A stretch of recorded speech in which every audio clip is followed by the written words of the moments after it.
Nima uchun video olaman? Bitta hayot saqlab qolsam ham katta gap men uchun. Doktorga boring, uchrashing, mammologga boring desak, yo'q, o'tib ketadi. Doktorga boradigan darajada og'riq bermaydi deyishadi. Ko'krak og'ridimi? Albatta shifokorga murojaat qilish kerak. Bu qo'ng'iroq. Lekin surishtirib, sekin mana anamiz yig'gan paytimizda Ko'pchilik ayollar xohlashadi issiz, umuman shaklini o'zgartirmagan holda hajmi katta bo'lgan fibroadenomalarni olib tashlash mumkin. kistalar bu yaxshi sifatli o'smalarga kiradi. Bugungi podkastimiz mavzusi sut bezida uchraydigan yaxshi sifatli hosilalar. Hozirgi kunda ayollar orasida eng ko'p uchraydigan yaxshi sifatli hosilalar qatorida fibroadenoma, kista va papillomalar kiradi. Bugun aynan shu mavzuda onkomammolog Nodira opa bilan suhbatlashamiz. Ustoz, avvalambor yaxshi sifatli va yomon sifatli hosilalar degani nimalarni tushunish kerak? Yaxshi sifatli hosila. Bu fibroadenoma hali aytganingizdek kista, papillomalar, kistalar bu yaxshi sifatli o'smalarga kiradi. Yaxshi sifatli o'sma qachon paydo bo'ladi va kimda paydo bo'ladi? Ko'pincha yaxshi sifatli o'smalar bu pubertatniy period deymiz, ya'ni o'smirlik paytida paydo bo'ladigan ko'krakdagi o'zgarishlar. O'smirlik paytida qizlarda juda ham ko'p estrogen gormon paydo bo'ladi. Estrogen gormon nima uchun kerak? Ko'krakni shaklini shakllashtirish maqsadida estrogen, progesteron gormoni kerak bo'ladi va estrogen gormon ko'payib ketgandan keyin yosh qizchalarda fibroadenoma paydo bo'lish ehtimoli ko'paya boshlaydi. Fibroadenoma bu yaxshi sifatli o'sma. Lekin fibroadenoma mana bir nechta tug'ib, turmush qurib, 35 yoshdan keyin ayollarda ham paydo bo'lish ehtimoli bor. Amaliyotda eng ko'p uchraydigan hosila qaysi? Amaliyotda eng ko'p uchraydigan hosila bu fibroadenoma deb hisoblanadi. Meni fibroadenoma, kistadenoma deymiz, bular hammasi yaxshi sifatli o'sma. Buni ajratib olish kerak bo'ladi. Ko'pincha kistadenomalar bu nima hisobiga paydo bo'ladi? Mana hozir sezon kistadenomalar paydo bo'lish. Nima sababdan paydo bo'ladi? Ko'pincha zaxlini hisobiga paydo bo'ladi. Ayollarimiz keladi. Hozir ayollarimiz kamayib ketgan, uni gilam yuvdim.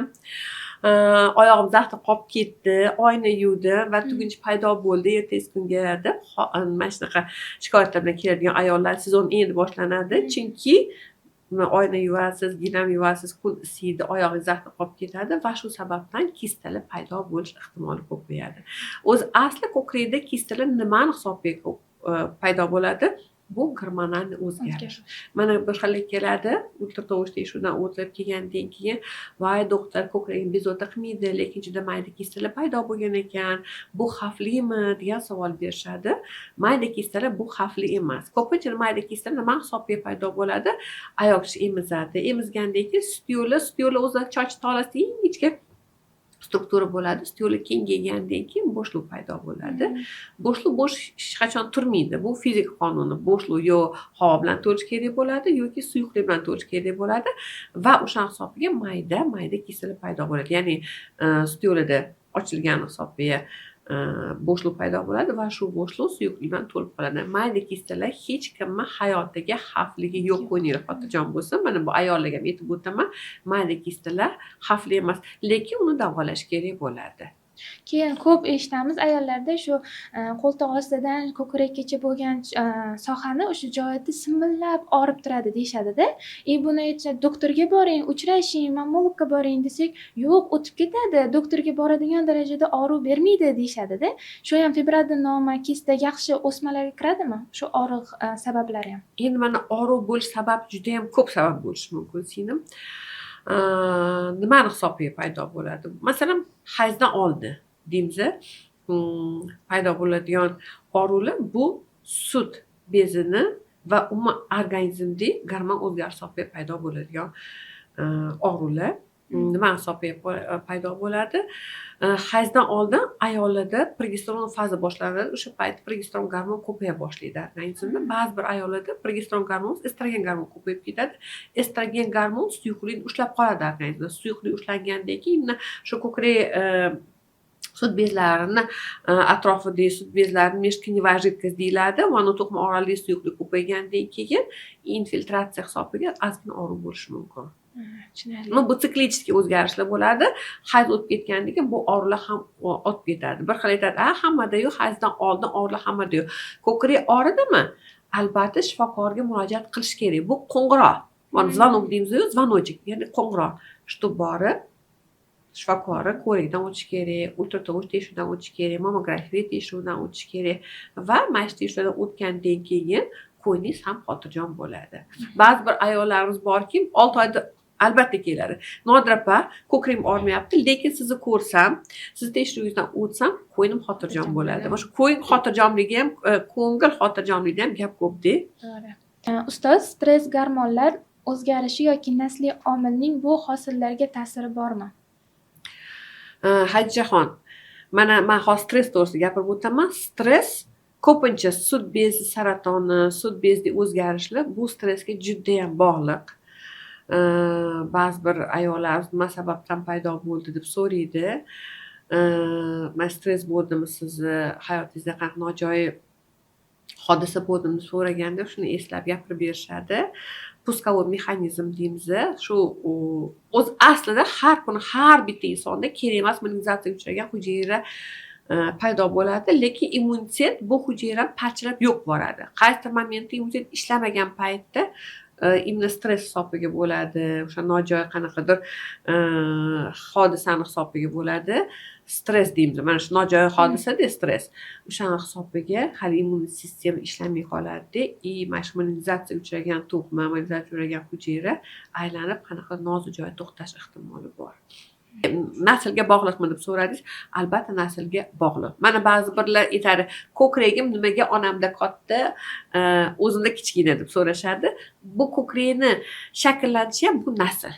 Masalan, onangizda katta bo'lishi mumkin, lekin amma xollaringizda kichkina bo'lishi mumkin. Siz ota tomonga o'xshashingiz mumkin. Ko'krakni shakli, ko'krakni katta kichligi bu ham naslga bog'liq. O'sma paydo bo'lishi ham naslga bog'liq. Mana biza ko'pincha aytamiz, ba'zi bir ayollarimiz keladi, naslida hech qachon bo'lmagan bu narsa deydi. Lekin surishtirib, sekin mana anamizni yig'gan paytimizda kimdadir o'sha xolalarda bo'lgan bo'ladi yoki buvida yoki buvisini, onasini buvisida paydo bo'lgan bo'ladi shu kasallik. Unaqa paytda albatta ayollarga BRCA1, BRCA2 degan genlarimiz bor. BRCA1, BRCA2 genlarimiz bor. O'sha qonda aniqlanadi. Shu nasl suryapti, nasl surmayapti, shundan birisi bo'ladi. Emiziklik davrida ham shu hosilalar paydo bo'lishi mumkinmi? Emiziklik paytida ayollarda paydo bo'ladigan o'smalardan biri bu galaktotseli deymiz, ya'ni sut qotishi. Ayol kishi qaysidir vaqtda emizmaydi, yoki kechasi uxlab qoladi, bolasi uxlab qoladi, bolasi emib uxlab qoladi, usti ochilib qoladi, yoki masalan issiq havodan sovuq havoga chiqadi va shu sababli sut qotish paydo bo'ladi va shu sababli ko'krakda sut qotish paydo bo'ladi. Ya'ni galaktotseli deymiz, sut qotadi. Bu ham o'sma. Bundoq qarasangiz, paypaslasangiz xuddi tuguncha bo'ladi, endi usti qizargan bo'ladi. Buni nima deydi? Ko'rinish anaqalari juda ham ko'p. Buni ham aytib o'taman. Mana emiziklik payti galaktotseli ko'proq paydo bo'ladi. Kistalar paydo bo'lish ehtimoli bor. Mastit paydo bo'lish ehtimoli bor. Masalan, galaktotsellarni davolamasangiz, sut qotgan bo'lsa, u ma'lum vaqtdan keyin mastitga aylanadi. Lekin shunaqa borki, ayolda surunkali mastit bor. Emizmaydi farzandni, neonatal xronический mastit deymiz. Hali emizmaydi, emizuvli farzandi yo'q, lekin mastit.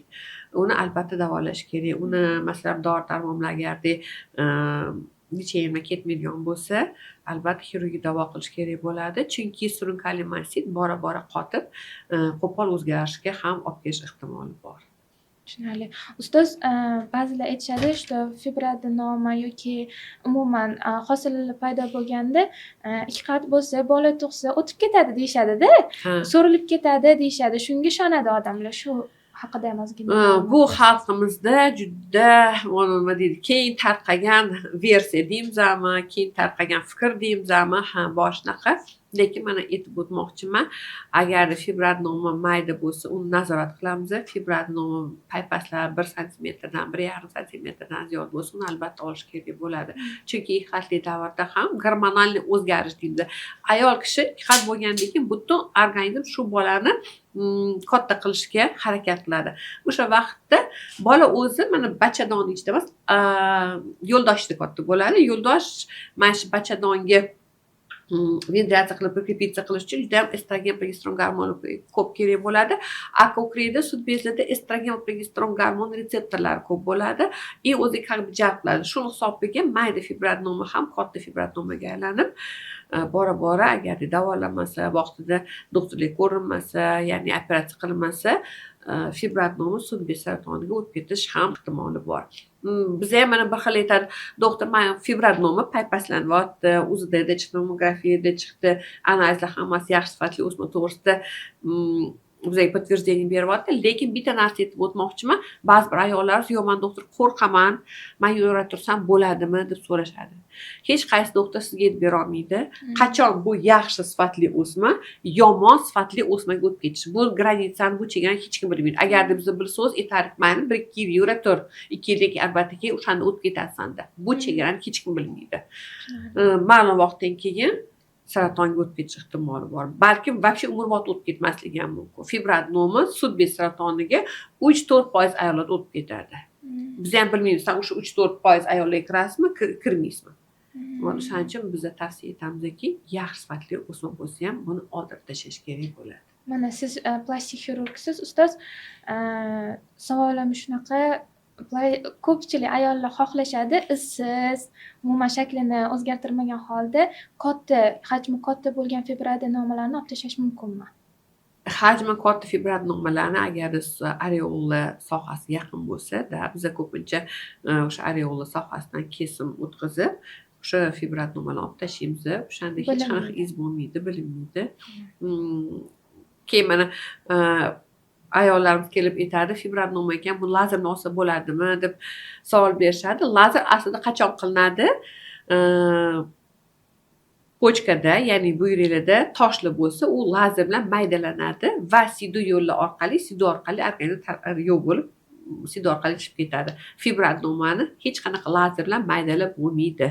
Ustoz, qanday belgilar xavfli hisoblanadi va shifokorga murojaat qilishni kechiktirmaslik kerak? Juda ham o'rinli savol, Hadichaxon. Asli yaxshi sifatli o'smada ham, yomon sifatli o'smada ham tuguncha paydo bo'ladi. Yaxshi sifatli o'smani, yomon sifatli o'smani tugunchani uni paypaslab bilsa bo'ladi. Yaxshi sifatli o'smani chegaralari aniq bo'ladi, dumaloq shaklda bo'ladi, keyin siljuvchan bo'ladi o'sma. Yomon sifatli o'smada teriga yopishganroq bo'ladi, shakli va noto'g'ri shaklda bo'ladi, chegaralari noaniq bo'ladi. Shuni ajratib olsa bo'ladi. Bari yaxshi sifatli o'sma bo'ladi, yomon sifatli o'sma bo'ladimi? Biz albatta biopsiya olishimiz shart bo'ladi. Uni punksion biopsiya deymiz, trepan biopsiya deymiz. Hali hujayralarni, o'sma nima to'qimadan iboratligini bilib, tashxis qo'ya olamiz. Tushunarli. Ko'pchilik orasida biopsiya qilganda hosila kattalashib ketadi yoki yomon sifatli o'smaga o'tib ketadi degan fikr bor-da, bu qanchalik to'g'ri? Endi mana qozonda nima bo'lsa, o'sha cho'mishga chiqadi deyshadi-yu, xuddi shunaqa narsa singlim. Analiz olgandan keyin agar saraton hujayralari bo'lsa, saraton chiqadi, agar yaxshi sifatli o'sma bo'lsa, o'sha yomon yaxshi sifatli o'smani to'qmash chiqadi. U shifokorga bog'liq emas. Haqiqatan shunaqa deb o'ylashadi, bizlarni aholi bizda shunaqa fikr bildirishadi, orqaga surishadi, yo'q, men tiqizmayman deyiladi. Biopsiya olish bu tiqizish emas, biopsiya olish bu nima uchun? Bu tashxisi to'g'ri maqsadda qilinayotgan chora-tadbirlar, muolajalar. Keyin ustoz, biopsiya olgandan keyin o'sha joyda qon yig'ilib, gematomaga aylanadi-da. O'sha qotib qolsa, buni katta Endi mana qarang, biopsiya olganingizdan keyin xohlaysizmi, xohlamaysizmi, infiltratsiya boshlanadi. Infiltratsiya hisobiga xuddi o'sma kattalashgandek bo'ladi. Bir xil aytadi, mana biopsiya qildirdim, o'sma kattalashdi. Yo'q, biopsiya o'zi asli trepan biopsiya ham, punksion biopsiya o'sma kattalashib olib kelmaydi. Prosta atrofda infiltratsiya paydo bo'ladi. Bu reaksivniy proses. Hali atrofda to'qimalar reaksiya qilishda infiltratsiya bo'ldi. Qattiq shamollash bo'lsa, qattiq infeksiya bo'lsa, o'sha infiltratsiya bo'ladi. Bu patofizikda ham, fiziologiyada ham o'qigansiz. O'sha hisobiga infiltratsiya paydo bo'ladi, lekin ma'lum vaqtdan keyin o'sha shakli o'zgarib, kichrayib qolaveradi. o'zini asli shakliga qaytadi, razmerlariga qaytadi. Tushunarli. Lekin mana masalan agarda biopsiya olgandan keyin saraton aniqlangandan keyin davolamasa, albatta hali yomon sifatli o'sma hech qachon turmaydi, qachon man davolarkan deb o'sadi. U hujayralar nimadan qanaqa farqlab olsa bo'ladi? Mana bizada olingandan keyin trepan biopsiya qilingandan keyin albatta to'qimalarni Ki67 genni tekshirtiradi. Ki67 gen bu nimani ko'rsatadi? Bu hujayralar bo'linishini ko'rsatadi. Qanaqa tez o'syapti bu o'sma? O'shani ko'rsatib beradi. Masalan, agarda tez o'suvchan o'smalardan biri bo'lsa, u kutib o'tirmaydi. Qachon lecheniya boshlanadi? U o'zi proses запущен, bu proses ketyapti, уже bo'lyapti hujayralar. Yaxshi sifatli va yomon, yaxshi sifatli oddiy organizmdagi hujayralar bilan yomon sifatli hujayralarni agarda solishtirganingizda, yomon sifatli hujayralar juda ham tez bo'linuvchi hujayralar. O'shaning uchun birpas o'sib ketadi. Albatta shu analiz olgandan keyin tashxis qo'yilgandan keyin lecheniya boshlash shart bo'ladi. Ho ximiya deymiz ham, ho operatsiya deymiz ham, nur terapiyami, u shifokor qarab bilib o'zi aytadi. Mana ximiya deymiz, ba'zi bir ayollar qo'rqadi, ximiya olarkanman, chochim to'kilarkan, nojo'ya ta'siri bo'larkan deb ko'plar gapiradi, lekin biz o'tkazib gapirib anaqa qilamiz. Men har bitta ayolga aytamanki, mana ximiya deb aytildimi? Men chochim to'kiladi degan fikr bildiradi. To'g'ri, bu fikr juda ham to'g'ri. Ximiyani hisobiga ximiya olayotgan ayollarimizda choch to'kiladi. Lekin ximiya tugagandan keyin hali choch ham chiqadi, kiprik ham chiqadi, qosh ham o'sadi, choch tolash juda qalin, chiroyli choch chiqadi. Organizm o'zini tiklaydi. Organizm o'zini tiklaydi. Yana ximiya olayotgan ayollarimga aytmoqchiman. Ularda mana bunaqa bo'ladi, singlim og'ir gapirish menga, chunki bemorlar shu savol beradi, nima qilay, qanaqa qilay deb savol berganda men har doim aytaman, hozir biza husnni emas, biza hozir sog'likni va hayotni tanlaymiz. Tanlov shunaqa bo'ladi, singlim yo chiroyingizni tanlaysiz, yo husningizni tanlaydi, yoki o'sha hayotini tanlaydi va sog'lig'ini tanlaydi. O'shani tushuntirib to'g'ri qilib qilamiz. Ko'plar yo'q, mayli doktor, siz nima aytsangiz, o'sha sog'liq bo'lsa sog'liqni, hayot bo'lsa hayot tanlayman deb o'sha fikrini bildirib, keyin ximiya boshlaydi. Yaxshi sifatli hosil keyinchalik qayta paydo bo'ladimi? Operatsiyadan keyin yoki u so'rilib ketgandan keyin yana qayta paydo bo'ladimi? Qarang, bo'ladi, bo'lishi mumkin. Shunaqa foiz ayollarimiz ham bor. Qachonki shunaqa paydo bo'ladi? Nasl surtsa. Qanaqa irsiy omillar bo'lsa, irsiy qanaqadir o'zgarishlar bo'lsa, o'sha hisobiga paydo bo'ladi. Bu hosillarning oldini olish uchun qanday profilaktik choralarni ko'rish kerak ayollar? Profilaktik chora-tadbirlar bu har bitta ayol kishi o'zi hatto 2 haftada bir marta deyiladi, hatto bir oyda bir marta shu ish qilinglar. Bir marta oynani oldiga turib, qo'llariga krem surib, ko'kraginglar paypaslanglar. So'richi shaklini o'zgaryaptimi, o'zgarmayaptimi, rangi qanaqa, o'shani bilsa ham bu katta gap. Keyin mana profilaktik maqsadda hozir bizani respublikamizda juda ham katta chora-tadbirlar olib borilyapti.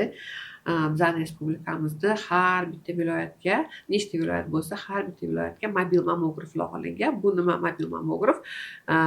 Avtobus va avtobus ichida qo'yilgan mammograficheskiy ustanovka, hali mammograficheskiy ustanovka. Bu mammografik ustanovkadan 45 dan to 65 yoshli ayollar o'tkazilyapti. Nima sababdan? Chunki bu kasallik mana shu 45 sut-bez saratoni aytmoqchiman. 45-65 yoshli mana shu ayollarda paydo bo'lish ehtimoli ko'paya boshlagan. Ko'payadi shu paytda, chunki ayol gormonal o'zgarish boshlanadi, gormonal fon buziladi va shu ayollar hozirgi kunda skrining dasturidan o'tkazilyapti. Bu sut-bez saratonni erta aniqlash maqsadli choralar. Rahmat ustoz, yo'lmasdan tashrif buyurganingiz uchun kattakon rahmat. Ilohim sizga, menga va butun bizani ko'rib turgan tomoshabinlarimizga manfaatli bo'lsin. Bu ko'rsatuv rahmat kattakon ustoz, bilimlaringiz uchun, bo'lishganingiz uchun, vaqtingizni ayamasdan kelganingiz uchun rahmat. Hajjahon rahmat kattakon, shunaqa chiroyli mavzuni olib chiqib, shunaqa dolzarb muammoni gapirganingiz uchun, meni chaqirganingiz uchun kattakon rahmat. Chunki men o'ylaymanki, bu hali bizani ko'rsatuvlarimiz, hali bizani manfaatli videolarimiz ko'pchilikga foyda beradi. Birinchidan, ikkinchidan biza dolzarb muammoga qo'l urdik. Bu uchrashishimiz oxirgi emas, xudo xohlasa yana uchrashamiz. Chunki gapiradigan gaplarim Albatta. juda ham ko'p. Mani o'zim ham Instagram kanalim bor. Nima uchun video olaman? Bitta hayot saqlab qolsam, уже katta gap men uchun. Albatta. Sog' bo'ling.